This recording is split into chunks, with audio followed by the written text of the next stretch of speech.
When the pandemic hit back in March of 2020, when it became apparent that much of the city and much of the world was going to have to shut down, what was your initial reaction? Fear, not knowing for the first time, not having a plan, and basically rethinking and reassessing all of it. Because, you know, hospitality is definitely one of the industries you cannot just switch to work remotely and work from your homes. It is something that needs exactly what we were forbidden to do, which was the human touch. How would you describe your business pre-pandemic in terms of the volume? The best. The best? Yeah, the best. I mean, so busy. I love this corner. I always say in Marlow, it's such a magical corner. Is where Upper West Side ends, meets Harlem and Morningside, and it's just like a unique corner. When did you open? 2016. Yes, and what was the reception to the restaurant by the neighborhood? It was a gradual, pleasant surprise. Yeah, it's a beautiful neighborhood, and this is obviously just a beautiful space, the way that it was designed. Of course, also a beautiful menu. Tell us about what the food is. What's the cuisine? It is, the best way to describe it is upscale Mediterranean in a casual setting. Yes. And so what do I get? If I come in, what's the thing you would recommend to somebody who had never been here before? Well, it really depends on that's what we always say. It really depends what you're in the mood for. One of the fortes of Marlow is that it has a little bit of a wide offer. Even though it's a smaller menu, it still has something a little bit for everyone. So let's go now back to March, April of last year. You're shut down. You don't have the customer base anymore. What did you do? So immediately it was, as I said, fear. For the first time, me personally, I was even having anxiety of not knowing what was happening or where this is going, because it was not as clear in the beginning. No one had answers. Of course, everybody was in the same place, you know, but the difference was that, as I said, because everybody was in the same place, we felt we were not alone. So it was a sense of a community. So. And you're not doing this alone either. You have partners. Yes, it's my husband and Marjan Motamedi, which as we were having a conversation shortly before this, I really honestly consider her as my family. So we always say we are family. And it starts from us and it goes all the way on the rest of the structure of this company and each and every other company that we have. There has to be a connection that is deeper than a skill or a position in the company. Okay, so there's Elena, there's Dragan, there's Marjan, there's the people underneath you who helped sort of keep this in place here. What did you do with all those people? So we kept them, luckily. We in the beginning, we just started, my husband said, like, let's just do some food, because we had some of the workers who were really struggling more than others, I would say, because there were not options for them at that time.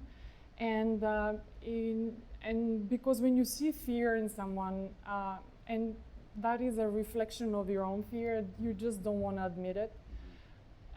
We were immediately thrown into the idea of just cooking food and donating it to people who are in a need.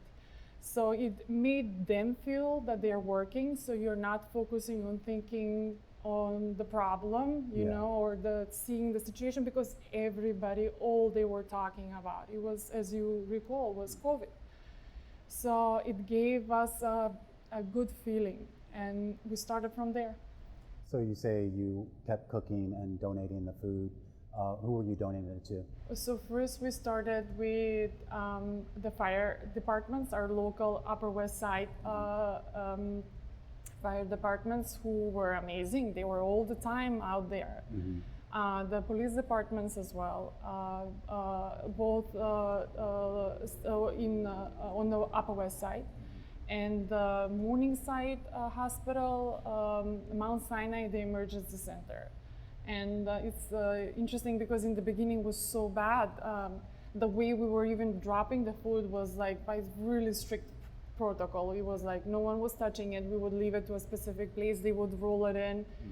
And but again, it started little and then it naturally grew bigger and bigger. When you say you were cooking food for them, were you cooking the normal stuff that you would normally cook here pre-pandemic, or was this different food? Yes. So that's another thing. We were saying, even if it's a donation, it should never be a downgrade. You mentioned the doctors and the firefighters, the police officers. Some of these meals also ended up with either homeless people or people who were in need of food, Yes. food insecurity. So what happened was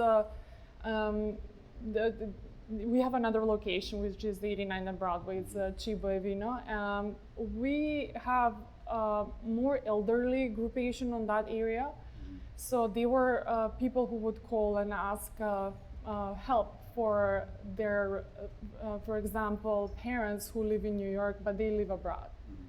Or they live, in Florida, let's say. So they would say, can I please pay for my mom? Like, I'm concerned about her. So it kind of gave us an idea, why don't we do campaign, which was Feed Upper West Side. We started doing that, and it was such a wonderful thing for everyone, because we made a special route. You know, we knew exactly where we were going. You know, we would organize everything. You know, we would prepare home. I apologize. Warm meals for them each day, and it was completely self-funded until, you know, here and there someone would donate. You know, for the purpose that we are doing, which was fantastic again. So we also contacted St. John the Divine. We are a huge fan of the cathedral. The person who is running the Sunday Soup Kitchen, Mr. Thomas, he's an amazing human being, and we just asked him. He was like a fan of Marlo. He was so grateful, and you can see the passion, you know, that he really cares about these people who are coming. And he himself said, before they were just, you know, people who needed help here and there. Now with the pandemic, he sees families with children. So we immediately, every Sunday, our chef cooked meal, but meals, really good meals. I should point out, I mean, I live in this neighborhood too. I've only been here a couple of years. This was the first restaurant I went to, brought my wife here when we first moved here. And of course, seeing it shut down, it was hard for us. We would walk by every day and see the windows papered up, and we would always wonder, is Marlow Bistro going to come back? And of course, you are now in the process of reopening. What was the main thing you had to do to sort of prepare, to sort of get everything set up, get people back in the door? We had to do everything because we were closed for such a long time, and because of the program and the donations we were doing, it was a completely different organization then. So we had to redo most of the construction work, and but that is the easiest thing for us. It was the hardest part is actually getting the staff, and so still is. Okay, so getting the staff back, have you had to pay higher wages in order to get them back? Or? Yes. So another thing, we are part of high road restaurants and one wage fare. I don't know, I'm sure you're familiar. We even pre-pandemic, we are offering certain bonuses or benefits to employees who are retained employees. So we always invest in our staff here, and because we see it as an asset versus anything else. So in addition to staffing costs, I mean, we've heard from a lot of other restaurants about the additional cost of food, the additional cost of supplies. It's a roller coaster. Everything goes up now, and we are all connected again. It's very odd, this post-pandemic time, you again don't feel you're disconnected. You see the struggle, it's there for everyone. So it's not something that I'm going through as an individual or as an individual business, it's a shared struggle. As just an example, we have produce or wine delivery being brought to us at 10 o'clock at night because they're understaffed. and they're like, oh my, we're apologizing, we're understaffed, you know, it's we are like all day like out.